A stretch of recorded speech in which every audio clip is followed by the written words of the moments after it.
Hello दोस्तों, क्या हालचाल। आई होप आप सब बढ़िया होगे भाई। तो आज के वीडियो में यार हम बात करने वाले हैं सिंगल पेज जो टूल वेबसाइट होती है उसको बनाने के बारे में। तो आपने काफ़ी सारे वीडियोस वगैरह देख लिए और उन्हीं वीडियोस में कई सारे कमेंट्स आते थे कि भाई कि हमने बनाना तो सीख लिया बट इसको हम जो है वो रैंक कैसे कराएं। तो आज के वीडियो में हम यही बात करने वाले हैं कि सिंगल पेज एक टूल बेस्ड वेबसाइट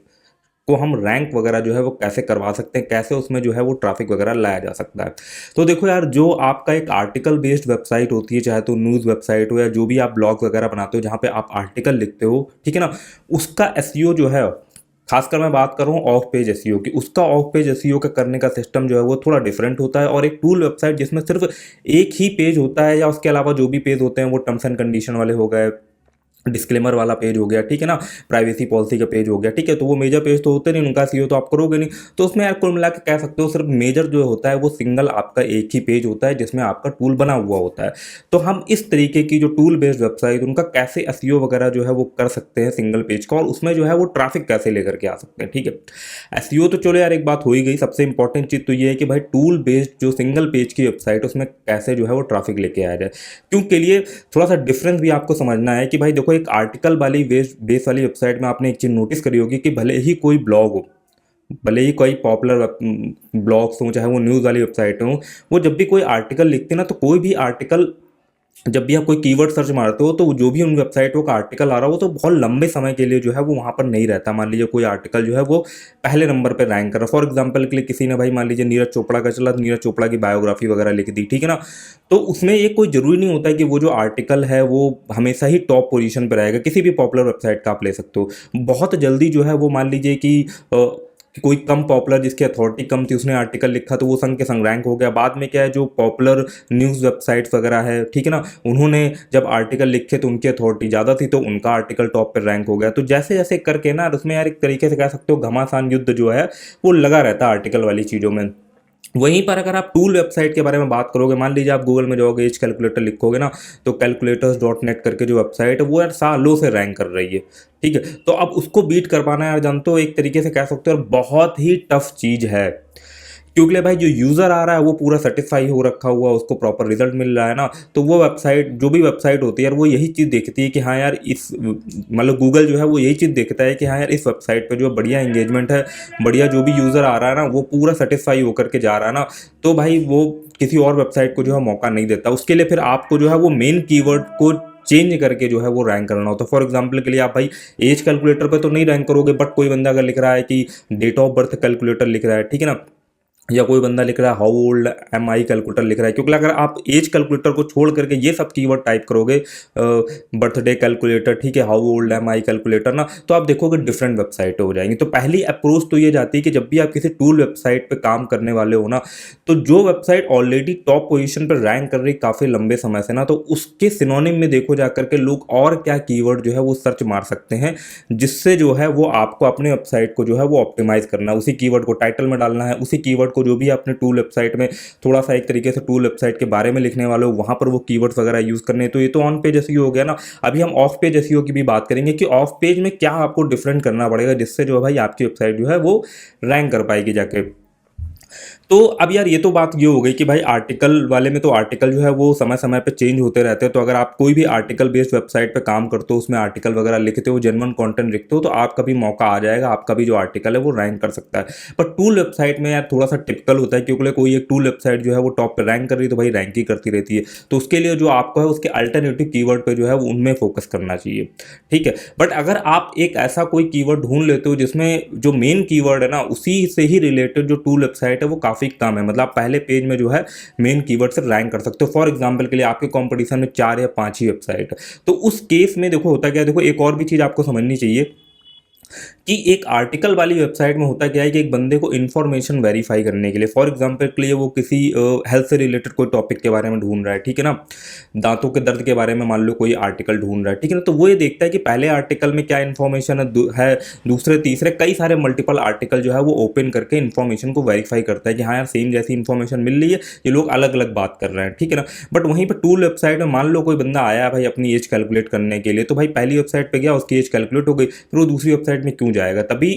पहली वेबसाइट की अपेक्षा दूसरी वेबसाइट में ट्रैफिक ड्रॉप बहुत ज़्यादा होता है, और वहीं तीसरी वाले नंबर की पोजीशन पे जाओगे तो बहुत ही ज़्यादा ट्रैफिक ड्रॉप होता है। ठीक है, मतलब मान लीजिए आपकी पहली वेबसाइट में मान लो फॉर एग्जांपल के लिए 10 लाख लोग आ रहे होते हैं, तो दूसरे नंबर की जो पोजीशन हो उसमें 2 ही लाख लोग आ रहे होते हैं। ऐसे आप जाओगे तो भाई 50 60 70% तक जो है वो ट्रैफिक गिर जाता है, जो भी पोजीशन के हिसाब से, ठीक है ना। तो ये भी एक जो है वो मेजर सिस्टम रहता है। तो टूल वेबसाइट में काम करने के लिए भाई सिंपल सी चीज़ यही है कि आपको यार हायर रैंक करना पड़ेगा। जितना हायर आप रैंक करोगे उतना ही ज़्यादा जो है वो ट्रैफिक आप ड्राइव कर पाओगे।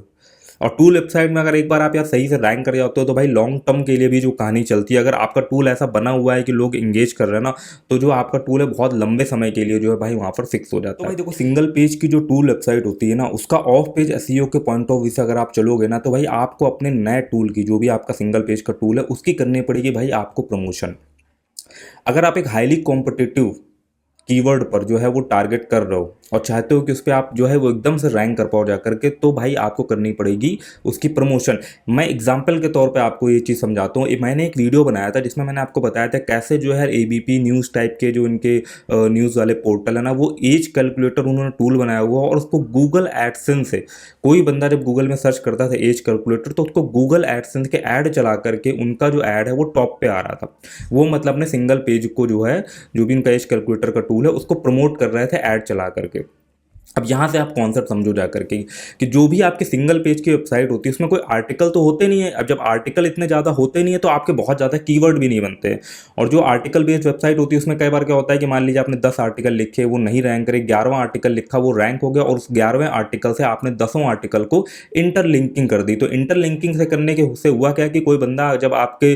ब्लॉग पे आ रहा है तो संग के संग वो आर्टिकल भी जो है गूगल में रैंक करना स्टार्ट कर देते हैं। इसी एग्जाम्पल से आप ये भी समझ सकते हो कि फॉर एग्जाम्पल के लिए आपके पास कोई एग्जिस्टिंग वेबसाइट है जहां पर कुछ ट्रैफिक आ रहा है, तो जो भी आप अपनी टूल वेबसाइट बनाते हो ना,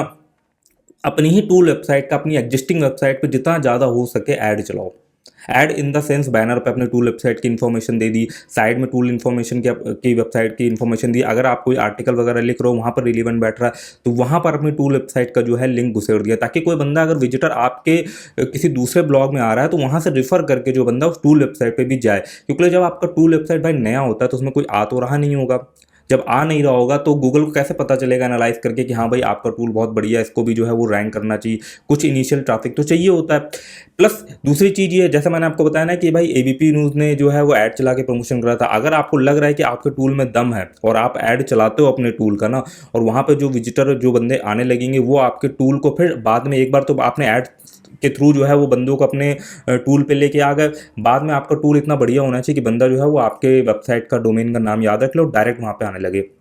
क्योंकि देखो ब्लॉग वाली जितनी भी चीज़ें होती है ना, मैं थोड़ा थोड़ा आपको बीच में डिफरेंस भी बताता चल रहा हूँ कि ब्लॉग के केस में क्या हो रहा होता है, टूल के केस में क्या हो रहा होता है, ताकि आपको समझ में आए कि भाई दोनों पे जो है वो किस तरीके का कॉन्सेप्ट चलता है प्रमोशनल लेवल में या सीओ लेवल पे ना। तो ब्लॉग के केस में क्या होता है ना यार, कि ब्लॉग के केस में आप देखोगे जितने भी ब्लॉग्स होते हैं उनमें बहुत ज़्यादा डायरेक्ट ट्रैफिक नहीं आ रहा होता, उसमें जो मेजॉरिटी ऑफ जो ट्रैफिक होता है वो ऑर्गेनिक आ रहा होता है। ठीक है, और आप एक किसी भी टूल वेबसाइट को उठा के देख लोगे जो कि पॉपुलर हो, उसमें जो मेजॉरिटी ऑफ ट्रैफिक धीमे धीमे जो है वो आने लगता है, वो आने लगता है भाई डायरेक्ट। तो ऐसा क्यों होता है? ऐसा इसीलिए होता है कि जब बंदे टूल वेबसाइट में आने लगते हैं तो जब भी उनको उस टूल की जरूरत पड़ रही है ना, तो बंदे डायरेक्टली उसको डोमेन नेम में टाइप करके जो है वो सीधे उस टूल का जो है वो यूज़ करने लगते हैं। फॉर एग्जाम्पल के लिए जैसे मैंने आपको दिखाया था ना, बेस64 इनकोड डिकोड के बारे में बात करी थी, या आप कोई भी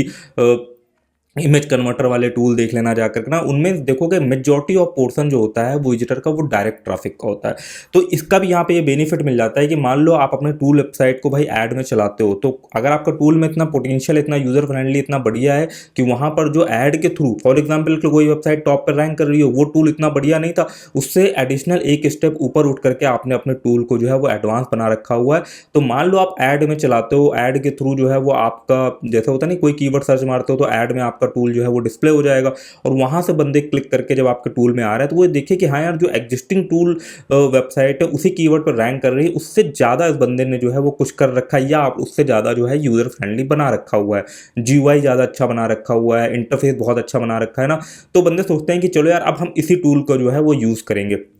तो जैसे जैसे जो आप पेड ट्रैफिक लेकर के आए, ठीक है, जैसे जैसे यूजेबिलिटी बढ़ती है बंदों की ना, वैसे वैसे आपका जो भाई टूल है वो भले ही किसी पोजीशन पर रैंक कर रहा हो तो वो है वो धीमे धीमे टॉप पे जाने लगता है। इसीलिए न्यूज़ वेबसाइटों ने भी भाई एज कैलकुलेटर को खूब ऐड में चलाया, और आप लिखोगे जाके ना एज कैलकुलेटर तो आपको एबीपी न्यूज़, अमर उजाला, इस तरीके की वेबसाइटें जो है वो देखने को मिल जाएगी। तो उन्होंने ऐड से ही जो है अपनी पोजीशन को जो है वो मेंटेन करा। तो एक तो ये फंडा रहता है कि हाँ भाई चलो, अगर हमारे पास पैसे हैं खर्च करने के लिए और हमने एक डिसेंट टाइप का बढ़िया टूल बनाया हुआ जिसको हम चाहते हैं कि वो लोगों तक पहुंचे जा करके ना, तो एक तो फंडा ये रहता है। फिर कई सारे लोग क्या करते हैं ना कि मान लीजिए आपने टूल वेबसाइट बनाई, तो अगर आपका बजट कम है ना तो वो यूट्यूबर से प्रमोट करवा लेते हैं। मान लीजिए 50,000, किसी के 1 लाख सब्सक्राइबर है ना, तो गए किसी यूट्यूबर से जो है उनके डिस्क्रिप्शन में लिंक डलवा दिया, वीडियो में जो है वो बता दिया कि भाई अगर आप फलाना टूल यूज़ करना चाहते हो तो इस तरीके के टूल वेबसाइट पे चले जाओ जा करके, ठीक है ना। जैसे कि यार मान लो फॉर एग्जांपल के लिए कोई आर्टिकल जनरेटर टाइप का ही टूल है, मान लो 10 यूट्यूबर जो मिल करके भले ही पेड या फ्री में उसके बारे में वीडियोज़ वगैरह बनाते हैं, तो उसमें एकदम से ट्रैफिक बढ़ जाएगा उस टूल वेबसाइट में। तो जब किसी भी चीज़ में नॉर्मल की अपेक्षा एकदम से ट्रैफिक बढ़ जाता है ना, तो गूगल भी समझता है कि हाँ यार इसमें कुछ तो स्पेशल है ना, जो लोग जो है इसके बारे में सर्च कर रहे हैं, इसके बारे में जानना चाहते हैं, तो ऑटोमेटिकली जो है वो आपका टूल वेबसाइट जो है भाई टॉप पे जाने लगता है। और कई सारे लोगों ने यार इस तरीके की भी R&D टाइप की करी हुई है कि वीडियोस वगैरह बना रहे हैं, उनके काफ़ी सारे फॉलोवर्स है यूट्यूब पे ना, तो मान लीजिए उन्होंने कोई ब्लॉग पोस्ट लिखा है, इवन ब्लॉग के केस में भी ये चीज़ एप्लीकेबल होती है और टूल के केस में भी एप्लीकेबल होती है ना, कि मान लीजिए किसी ने क्या है कि उसके काफ़ी अच्छे खासे सोशल मीडिया में फॉलोवर है, चाहे वो किसी भी प्लेटफॉर्म में हो, इंस्टाग्राम में हो, ट्विटर में हो, फेसबुक में हो, कहीं पे भी हो, यूट्यूब में हो ना। अब उसने कोई वेबसाइट या टूल बनाया, ठीक है ना, और उसने कुछ इस तरीके से प्रेजेंट करा कि भाई अगर आप जाओगे गूगल में फलाना कीवर्ड लिखोगे और आप दूसरे पेज में जाओगे तो दूसरे पेज की 5वीं पोजीशन पे हमको हमारी वेबसाइट का टूल का लिंक मिलेगा। अब लोग क्या करने लगे, ठीक है ना, इसकी केस स्टडी काफ़ी सारी यार यूट्यूब पे पड़ी हुई है ना, तो अब लोग क्या करने लगे ना कि भाई उसने एक इन्फ्लुएंसर उसने ऐसा बोला, तो अब यार हजारों में पब्लिक जो है वो जा रही है, उस कीवर्ड को गूगल में सर्च मार रही है और किसी भी पहले पेज के लिंक को नहीं क्लिक कर रही है, वो दूसरे पेज में जा रही है और दूसरे पेज की 5वीं पोजीशन पे जो भाई लिंक आ रहा था उस पर उसने क्लिक किया और क्लिक करके उस वेबसाइट पे जा रही है। तो ये देखा गया ना कि ऑटोमेटिकली वो जो पोजीशन है ना, क्योंकि भाई लोगों ने पहले पेज को स्किप कर दिया तो उसका CTR बढ़ गया जाके दूसरी एक पेज वेबसाइट का ना, तो उससे भी लोगों ने जो है भाई वो पहली पोजीशन पे रैंक कर लिया है। बट वो लॉन्ग टर्म नहीं होता है कि भाई आप हमेशा ही के लिए रैंक कर जाओगे, वो फिर इस चीज़ के ऊपर भी डिपेंड करता है कि जब वो विजिटर वहाँ पर गए उसके बाद क्या दोबारा वो जो डायरेक्ट है वो उसी टूल पे डायरेक्ट जा रहे हैं कि भाई फिर वो वापस से जो पहली पोजीशन पे पहले जो टूल रैंक कर रहे थे तो वापस से उनमें जाने लगे। तो ये चीज़ भी जो है वो मैटर करती है। बट शॉर्ट टर्म लेवल पे लोग इस तरीके की ट्रिक्स वगैरह लगाते हैं जिसको लोग इस तरीके का नाम दे देते हैं वेब मेंशन। वेब मेंशन अपने आप में यार कोई बहुत बड़ी चीज़ नहीं है यार, वो एक ट्रेडिशनल चीज़ है, बहुत समय से लोग जो है उस चीज़ को करते चले आ रहे हैं कि भाई कि मान लो मैं हूँ आपसे बात कर रहा हूँ, मैंने अपनी किसी टूल वेबसाइट का नाम ले लिया है कि आप मेरी वेबसाइट पे जाओगे आपको फलाना टूल जो है यहाँ पे मिल जाएगा, वहाँ क्लिक कर लेना जा करके, तो ये वेब मेंशन हो गई, बस एक प्रमोशन का चीज़ है, उसको लंबे लंबे लंबे लंबे जो है वो नाम दे दिए जाते हैं, वेब मेंशन ये वो, जैसे कहते नहीं यार वो ब्रह्मास्त्र का नाम दे दिया, ठीक है ना। तो भाई वो सब यार देखो चोचले हैं, ठीक है ना, वो सब चीज़ें पहले से चली आ रही है, अब तुम उसको एक कोई स्पेशल टाइप का नाम दे दोगे ना तो कोई वो बहुत बड़ी जो चीज़ है वो नहीं हो जाती है, ठीक है ना। तो वो बस एक छोटा सा पार्ट होता है एसईओ में कि हाँ भाई तुमने ऐसा बोल दिया, वो चीज़ शॉर्ट टर्म के लिए वहाँ पर रैंक कर गई, फिर आपके टूल या वेबसाइट पे दम भी होनी चाहिए भाई उसको लॉन्ग टर्म पे वहीं पे बने रहने के लिए। अगर आपने मान लीजिए वेब मेंशन कर दिया, किसी को बोल दिया कि हाँ भाई हम यहाँ पे जाओगे, यहाँ क्लिक करोगे, दूसरी पोजीशन में हमारी टूल वेबसाइट का लिंक आएगा, तो हो सकता है वो शॉर्ट टर्म बेसिस पर रैंक कर जाए। बट आपके टूल में अगर वो बात नहीं होगी, बंदे फिर से वही पुरानी वेबसाइटों को यूज़ करने लगेंगे, तो भाई आपका जो टूल है भाई वो फिर से अपनी पोजीशन पे जो है वो वापस से पहुंच जाएगा। तो देखो ये काफ़ी एक लेंदी डिस्कशन है। टूल वेबसाइट में काफ़ी सारे एक्सपेरिमेंट करने पड़ते हैं, ठीक है, उसको रैंक करवाने के लिए, और जितना हो सके उसको ऑफलाइन पर प्रमोशन करना पड़ता है, चाहे तो भाई वो पेड प्रमोशन हो जा करके, चाहे तो भाई कहीं पे भी किसी भी पेज में कुछ फॉलोवर हों, कोई भी फोरम पे वगैरह में कुछ फॉलोवर हो, आप कुछ ट्रैफिक लेकर के। और आपको एक बात याद रखनी है, जब भी आप इस तरीके का रेफरल ट्रैफिक या सोशल मीडिया ट्रैफिक लेकर के आ रहे हो ना, तो उस समय आप एडसेंस वगैरह का यूज़ मत करो, ठीक है। जरूरी नहीं कि तुरंत ही यार आप एडसेंस वगैरह लगा करके पैसे कमाने सोचो, आप सोशल मीडिया वगैरह से जो है वो ट्रैफिक वगैरह ले करके आ सकते हो, शुरू में ना पेड प्रमोशन वगैरह कर सकते हो, वहाँ से ट्रैफिक वगैरह ले सकते हो। जैसे जैसे आपकी पोजीशन मेंटेन होती चली जाएगी ना और उसमें कुछ ऑर्गेनिक ट्रैफिक आने लगे ना, देन उसको फिर एडसेंस वगैरह से मोनेटाइज करना। नहीं तो फिर अगर शुरू में ही मोनेटाइज करने लगोगे ना और इतना ज़्यादा मात्रा में मान लीजिए कोई प्रमोट कर दे रहा है, ठीक है ना, और आपका ट्रैफिक बहुत ज़्यादा मात्रा में यूट्यूब या सोशल मीडिया से आने लग रहा है ना, तो भाई इनवैलिड ट्रैफिक होने के चांसेस जो है बहुत ज़्यादा रहते हैं ना, ठीक है। तो वहाँ पर भी भाई आपको थोड़ा सा दिमाग लगाना है। देखो, अगर आपको टूल वेबसाइट को रैंक करना है ना, तो ऑफलाइन प्रमोशन बहुत ज़्यादा करना पड़ेगा। चाहे तो भाई आप उसको या तो आपके, मैंने बताया ना, या तो आपके पास एग्जिस्टिंग वेबसाइट हो। कई सारे लोग के पास देखो बहुत सारी टूल की वेबसाइट रहती है, कोई एक टूल जो है वो रैंक कर रहा होता है, संग के संग वो जो नए टूल वगैरह बनाते हैं ना, उसका भी लिंक अपने उन टूल पर लगाते चले जाते हैं। ठीक है, जो वेबसाइट रैंक कर रही होती है, जहाँ पर ट्रैफिक वगैरह आ रहा होता है, तो वहाँ पर आने वाला ट्रैफिक जो है वो उनके नए टूल पर भी रोटेट होने लगता है, और संग के संग उनके वो टूल भी धीमे धीमे रैंक करने लगते हैं। ठीक है ना, जिसको हम यार बैकलिंक वाले कभी आप नाम दे सकते हो। ठीक है, तो वो उन्हीं की वेबसाइटों में, अपनी सेम वेबसाइट पे उसको जो है इस तरीके से लेकर के चलते हैं। मान लो मैंने अपनी वेबसाइट पे यार कोई टूल बनाया, ठीक है, तो मेरी एग्जिस्टिंग वेबसाइट में ट्रैफिक जो आ रहा था, वही ट्रैफिक जो है वो मेरे अदर टूल को भी यूज़ करने लगता है, और संग के संग जो है वो धीमे धीमे करके मेरी अदर जो टूल वाली वेबसाइट है वो भी रैंक होना शुरू कर देती हैं। क्योंकि भाई टूल वेबसाइट पर, सिंगल पेज की टूल वेबसाइट पे आप एकदम से ऑर्गेनिक ट्रैफिक तो नहीं आने लगेगा, क्योंकि अगर आप एक कॉम्पिटेटिव कीवर्ड को पकड़ करके चल रहे हो। अब भाई अगर आप बहुत खुशनसीब हो भैया, किस्मत के बहुत धनी हो, कोई ऐसा टॉपिक मिल गया जिसमें आप टॉप 3 में रैंक कर पाए जा करके, तब तो भाई आपको ऑर्गेनिक ट्रैफिक मिल जाएगा। फिर आपको ये दुनिया भर के प्रमोशनल चोचले करने की जरूरत नहीं है। ठीक है, वो धीमे धीमे अगर आपका टूल अच्छा होगा और बंदा भले ही वो 5वें नंबर पर रैंक कर रहा हो, बट कुछ ऑर्गेनिक ट्रैफिक वहाँ पर जा रहा होगा, बट वो ऑर्गेनिक ट्रैफिक ऐसा होगा, जा रहा होगा कि हाँ भाई देखेगा कि ये टूल वेबसाइट तो ऊपर रैंक करने वाली टूल वेबसाइट से ज़्यादा अच्छी है, as a functionality wise, as a user friendly wise ना, तो भाई वो चीज़ रैंक करने लगेगी जा करके। बट वहीं पर अगर आपका टूल वेबसाइट चौथे पांचवें पेज पर रैंक कर रहा है, उसमें कोई भी ट्रैफिक नहीं आ रहा, तो भाई वो पहले पेज तक कैसे ऑटोमेटिकली पहुंच जाएगी। और आपके पास तो टूल वेबसाइट में ये भी नहीं है कि मैं ट्रेंडिंग आर्टिकल जो है वो कवर कर लूंगा, ट्रैफिक आने लगेगा, उसको जो है हम पहुंचा देंगे जाकर के। तो वहां पर भाई वही है, बैकलिंक की जरूरत पड़ती है। प्रमोशनल बैकलिंक लोग बनाते हैं, यूट्यूब पे प्रमोशन करवाते हैं, फेसबुक में प्रमोशन करवाते हैं, वो फ्री भी हो सकता है, पेड भी हो सकता है। मतलब कुल मिलाकर के एनी हाउ कहीं से भी जो है वो उसमें थोड़ा सा ट्रैफिक लेकर के आओ। ठीक है, जैसे जैसे ट्रैफिक वगैरह आने लगेगा, गूगल जो है एनालाइज करने लगेगा, और वो जो ट्रैफिक आ रहा है वो आपके टूल वेबसाइट को डायरेक्ट विजिटिंग करने लगेगा ना, तो ऑटोमेटिकली भाई वो जो चीज़ है वो धीमे धीमे ऑर्गेनिक लेवल पे भी जो है वो रैंक करना स्टार्ट कर देगी जाकर के। तो टूल वेबसाइट बनाना तो एक्चुअली में बहुत आसान है। आप किसी डेवलपर को हायर कर सकते हो, या आप फ्री स्क्रिप्ट ले सकते हो, जो कि ज़्यादातर लोग करते हैं ना। बट मैं आपको रिकमेंड करूंगा कि भाई टूल वेबसाइट खुद से बनाना भी सीखो। ठीक है, वो ज़्यादा इंपॉर्टेंट है, ताकि आप उसे अच्छे लेवल पे कस्टमाइज कर पाओ जा करके ना। अब जब आपके में थोड़ी विजिटिंग आने लगेगी, लोग आने लगेंगे, तो भाई उसे कस्टमाइज भी तो करना पड़ेगा, ताकि उनके साथ और अच्छी आप जो है वो इंगेजमेंट बना सको टूल वेबसाइट पे ना। तो टूल वेबसाइट में यही चीज़ें बनाना उसको आसान है। ठीक है, थोड़ी बहुत अगर आपको कोडिंग आती है, आप चुटकियों में टूल वेबसाइट बना सकते हो ना। बट टूल वेबसाइट को यार थोड़ा सा रैंक करवाना जो है वो टिपिकल होता है, इतना आसान नहीं होता टूल वेबसाइट को जो है वो रैंक कराना, उस पर जो है वो ट्रैफिक लेकर के आना। बट अगर एक बार आप वेबसाइट को रैंक करवा लिया, तो उसमें ट्रैफिक आने लगता है ना, तो भाई फिर उसको अब उसकी रैंक से हटाना भी इतना आसान नहीं है। समझ गए, हर चीज़ जो है वो थोड़ी थोड़ी मुश्किल है, बट वो चीज़ जैसे ही आप एकम्प्लिश कर लेते हो ना, तो भाई वहाँ पे उसको हटाना बहुत मुश्किल। भले ही देखो मेरा ट्विटर ट्रेंडिंग वाला जो टूल है वो सब डोमेन पे बना हुआ है, बट स्टिल वो दूसरी पोजीशन तीसरी पोजीशन में ही रह रहा है, 1 साल हो गया उसको। ठीक है,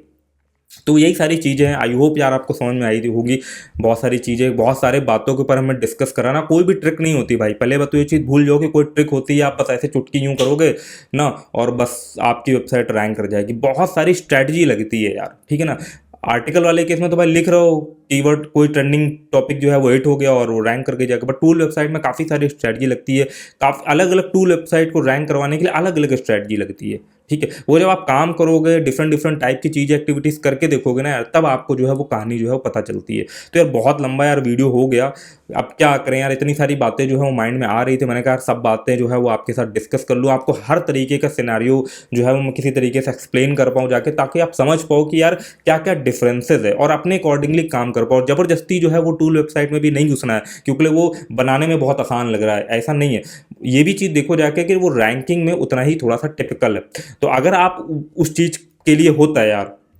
तब तो आप घुसो, नो डाउट, कोई दिक्कत वाली चीज़ नहीं। और अभी मैं टूल वेबसाइट के ऊपर और भी वीडियोस वगैरह बनाऊंगा, जिसमें मैं और डिफरेंट डिफरेंट तरीके की टूल वेबसाइट बनाने के बारे में बताऊंगा। बट अगर आपको टूल वेबसाइट में इतना ज़्यादा नहीं समझ में आ रहा, तो भाई आप आर्टिकल में ही जाओ। मैंने बताया था ना, आर्टिकल लिख के भी बहुत सारा पोटेंशियल है पैसे कमाने का ना। तो अपनी स्ट्रेंथ के हिसाब से काम करो। जबरदस्ती यार वही समझो कि यार हमारा वेट है साला 45 किलो का ना, और हम उठा रहे हैं क्या कहते हैं 60 किलो का वजन, तो भाई फिर तो कमर टूटेगी टूटेगी जाकर के ना। तो वो काम मत करो, जितना आपकी कैपेसिटी है उसके हिसाब से सोचो कि क्या काम मैं बेहतर तरीके से कर सकता हूँ, और कहाँ से मैं जो है वो रेवेन्यू जनरेट कर सकता हूँ। तो ये बहुत इंपॉर्टेंट चीज़ है कि इंसान को खुद की ये अवेयरनेस होनी चाहिए कि हाँ यार मेरी कैपेसिटी ये है और इसके हिसाब से मेरे को चलना है। ठीक है, अब कैपेसिटी वही वाली बात है ना, कैपेसिटी है भाई कम और वजन उठा रहे हो बहुत हैवी वाला, तो भाई फिर तो दिक्कत होगी जा करके ना, फिर तो तबीयत खराब होगी। तो वही चीज़ें हैं। तो आई होप यार बहुत डिस्कशन हो गया यार, मैं बार बार ये बोल रहा हूँ बहुत डिस्कशन हो गया, बहुत डिस्कशन होगा, डिस्कशन खत्म नहीं हो रहा है, ठीक है ना।